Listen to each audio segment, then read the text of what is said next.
Shaka was the only man allowed to have sex with women in the village of Goro. In Goro, everyone followed the rule. Only Shaka could sleep with the women. No other man was allowed, not even after marriage, not even out of love. The rule made life hard for the men. Many of them were tired of sleeping alone, tired of staying up at night only masturbating by themselves because their partner has gone to line up at Shaka's house. They talked about it secretly in groups. A man named Guma said loudly one evening, "I'm tired of this. I'm tired of using my hands every night. This rule is killing me." Other men agreed. Some laughed bitterly. Some were angry. Some were simply exhausted. Meanwhile, the women were fighting among themselves. Shaka had a list, 3 women per night. But fights happened almost every week. One afternoon, Tenny and Bala grabbed each other's hair in the middle of the road. Tenny screamed, "Your turn is next week, move." Bala shouted back, "I don't care. I want tonight." Women pulled them apart. Men watched quietly, frustrated and jealous. Even worse, some women were starting to feel attracted to the other men, but they could not be with them. The rule stopped everything. Women looked at men they liked but could not touch. Men watched the women they wanted but could not go near. The pressure in the village kept growing. Then one night, something happened. Shaka's door was knocked down by 3 women at the same time, all fighting for an early turn. Shaka stepped outside, angry and tired. Shaka stepped outside, angry and tired. And behind the trees, the men were watching. Fists clenched, faces tight. This rule is becoming unbearable for them. Only Shaka is allowed to sleep with your wives while you stay in this town. You must not sleep with your wives. It is forbidden. This was what the elders told the new couples, Kore and Mina and Dayo and Sewa. They are explorers exploring that region. The elders welcomed them kindly, but their smiles faded when they heard that statement. The men looked confused. The women looked embarrassed. The elders repeated it slowly until the visitors nodded. Later that night, both couples stayed in guest huts.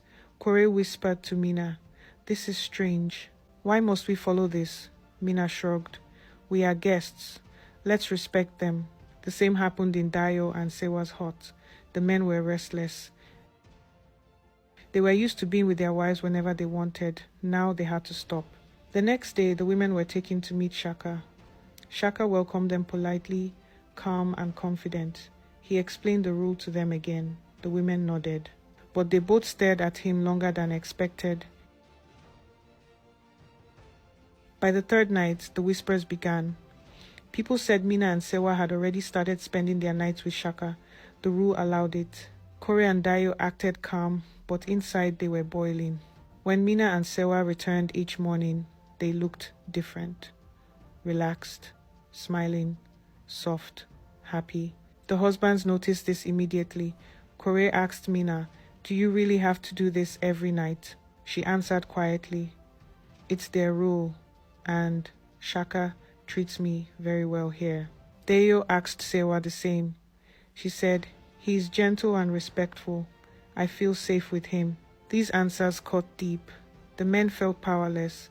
The more the women enjoyed their time with Shaka, the colder they became toward their husbands. Guma noticed the visitors' frustration. He pulled Kore and Dayo aside. "Now you understand how we feel," Guma told them. "Now you see the pain of this stupid rule." That night, under the moonlight, the 3 of them stood together behind the hut. Guma whispered, "Let's kill Shaka tonight." The husbands looked at each other and nodded. Goro was about to explode. The men were ready to kill Shaka for sleeping with their wives. Guma, Kore and Dayo prepared quietly. They sharpened knives. They hid behind Shaka's hut. They waited for Shaka to finish with the women for the night. The men were nervous but determined. Their faces were tight with anger and humiliation. They hid behind Shaka's hut. They waited for Shaka to finish with the women for the night. The men were nervous but determined. Their faces were tight with anger and humiliation. The men were nervous but determined. Their faces were tight with anger and humiliation. Guma whispered, "When he steps outside, we rush him, no talking." Kore swallowed hard. Dayo wiped sweat off his palms. Minutes felt like hours. Finally, Shaka's door opened. He stepped out slowly, breathing deeply, tired from the long day. Guma signaled with his hand. The men jumped forward. Guma signaled with his hand. The men jumped forward, but they did not get far. A loud horn blasted through the village. Elders came rushing out with torches. Warriors surrounded them instantly. The three attackers were grabbed and thrown to the ground. Kore shouted, "This rule is unfair.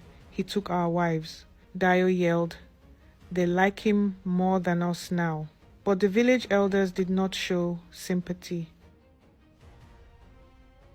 The head elder said, "You entered our land. You accepted our rules. You broke them." The warriors made them kneel in the middle. Villagers gathered around, disappointed and angry. Mina and Sewa rushed forward, shocked and embarrassed. Mina said, "Kore, why would you try this? You agreed to the rule."